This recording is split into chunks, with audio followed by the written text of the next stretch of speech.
एक लिमिट होती है, एक सीमा होती है, कोई आदमी कितने सामान इस्तेमाल करे, कितने सामान खरीदे। एक आदमी एक दिन में 2 जोड़ी कपड़े पहन सकता है, 100 जोड़ी तो नहीं पहन सकता।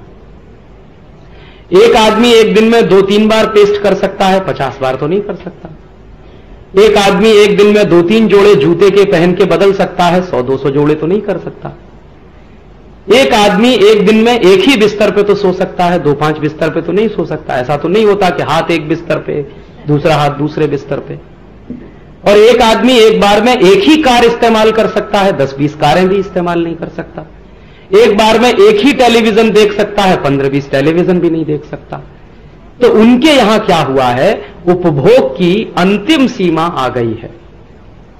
इससे ज्यादा भोग करना उनके लिए संभव नहीं है, इससे ज्यादा चीजों का इस्तेमाल करना उनके लिए संभव नहीं है। अब जब भोग की सीमा आती है तो सामान बिकने की दर कम हो जाती है।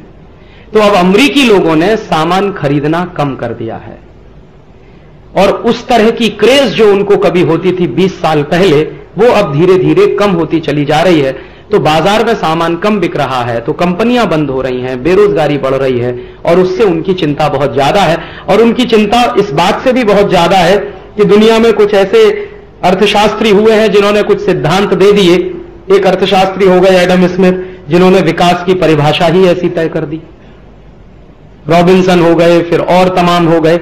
इन सब अर्थशास्त्रियों ने कुल मिलाकर जो विकास की परिभाषा तय की वो ये थी कि जितना ज्यादा से ज्यादा आप उपभोग करो, जितना ज्यादा से ज्यादा आप कंज्यूम करो, आपके कंजम्पशन का पैटर्न जितना बढ़ता चला जाएगा, आपके भोग करने की दर जितनी बढ़ती चली जाएगी, उतने ही आप विकसित होते चले जाएंगे। तो विकास की उन्होंने एक परिभाषा दे दी। दुर्भाग्य से ये अमेरिका और यूरोप वाले देश सब उसी में फंस गए कि ज्यादा से ज्यादा भोग करना है, ज्यादा से ज्यादा उपभोग करना है, तो उत्पादन भी ज्यादा से ज्यादा करना है, तो भोग करने की कोई सीमा नहीं होनी चाहिए, तो विकास उसी से होगा। तो बहुत सारी चीजें फिर उसके हिसाब से उन्होंने तय करना शुरू किया, जबकि मानव की स्वाभाविक प्रकृति त्याग करने की होती है, वो चाहे अमेरिका का हो चाहे भारत का।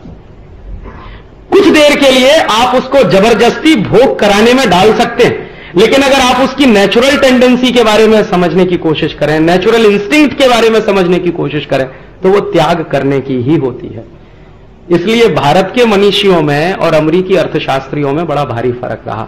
यहां के मनीषियों ने विकास की एक ऐसी कल्पना की जिसमें आपसे कहा गया तेन त्यक्तेन भुंजी था, ईशावास्यम इदम सर्वम यत्किंच जगत्याम जगत तेन त्यक्तेन भुंजी था। हिंदुस्तान की सबसे बड़ी फिलॉसफी है तेन त्यक्तेन भुंजी था, त्याग पूर्वक भोग। त्याग भी नहीं, भोग भी नहीं, त्याग पूर्वक भोग। तो आप मनुष्य हैं, मानस हैं, और अगर आप त्याग में निकल गए तो आप फिर ईश्वर हैं। किसी भी समाज में त्याग करने वालों को ईश्वर मान लिया गया, वो भारत में ही मिलेगा आपको। उदाहरण के लिए भगवान राम महल में रहते हैं, दशरथ के बेटे हैं, राजकुमार हैं, तब तक उनको कोई नहीं पूजता। जब महल छोड़ दिया, राजकुमारी छोड़ दी, सब कुछ ऐशो आराम छोड़ दिया और 14 साल तपस्या करने के लिए चले गए, तो मर्यादा पुरुषोत्तम हो गए। तो हम तो मर्यादा पुरुषोत्तम की पूजा करते हैं ना, राजकुमार राम की पूजा तो कोई नहीं करता इस देश में। या महात्मा बुद्ध जब अपने ऐशो आराम छोड़कर साधना के पथ पर निकले, उन्हीं गौतम बुद्ध की पूजा की जाती है ना, उसके पहले वाले की तो कोई नहीं करता। या महावीर स्वामी सब कुछ छोड़ा, ऐशो आराम छोड़ा, महल छोड़ा, सब कुछ छोड़ दिया, साधना की, तो तीर्थंकर हो गए, ईश्वर मान लिए गए। माने हिंदुस्तान में जो जितना ज्यादा त्याग करे वो उतना ही ऊंचा, माने जो जितना त्याग करे वो उतना ही विकसित और विकास के उस चरम पर कि हम सब उसके सामने झुकना शुरू कर दें। हमारे देश में आप और हम सब साधु संतों के सामने झुकते हैं तो उनके त्याग के कारण, भोग में नहीं झुकता है कोई भी आदमी, तो भोग में झुकने का संभव भी नहीं है। तो यहां तो त्याग आधारित विकास रहा, और वहां तो भोग आधारित विकास रहा। त्याग आधारित विकास लंबे समय तक चलता है। 2000 साल चलेगा, 5000 साल चलेगा, 10,000 साल चलेगा, 25,000 साल भी चल सकता है, 1-8 लाख वर्ष तक भी चल सकता है, क्योंकि सस्टेनेबल होता है। भोग आधारित विकास तो 50 साल में ही खड्डे में पहुंच जाता है, क्योंकि लगातार भोग करते करते आदमी एक ऐसी सीमा पर पहुंचता है कि वहां फिर पशु में और उसमें कोई फर्क नहीं दिखाई देता, और फिर उसके जीवन का वो आखिरी हिस्सा होता है। और हम त्यागमय हैं, ये प्रकृति भी है हमारी।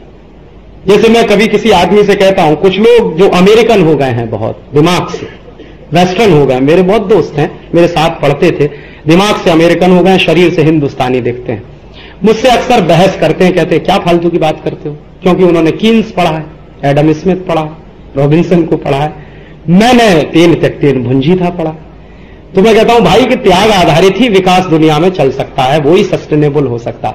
वो कहते हैं कि तब फिर डेवलपमेंट कैसे होगा? मैंने कहा डेवलपमेंट भी उसी में होगा, उसी के आधार पर होगा।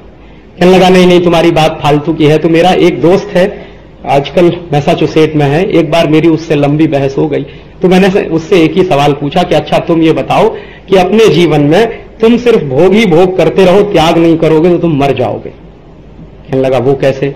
मैंने कहा ये बताओ सवेरे सवेरे तुम टॉयलेट क्या करने जाते हो? त्याग करने जाते हो, भोग करने जाते हो?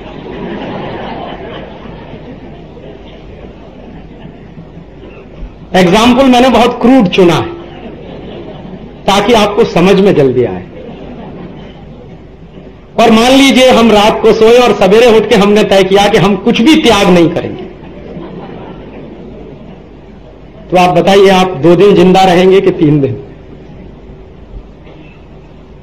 माने त्याग से ही चलता है आदमी, और ये एक स्वाभाविक प्रक्रिया है, इसमें सोचना नहीं पड़ता है।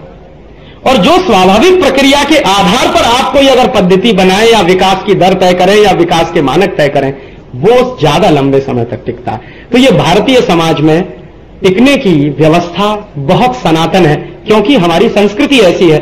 अमेरिकी समाज अब स्टैग्नेट कर रहा है, मार्केट भी स्टैग्नेट कर रहा है उनका, अब भोग की गुंजाइश नहीं रही है उनको, तो माल बिकता नहीं है। उसी माल को उन्हें बिकवाना है या तो चीन में, या तो भारत में, या तो इंडोनेशिया में, या तो मलेशिया में, या तो साउथ कोरिया में, या तो कहीं और देशों में।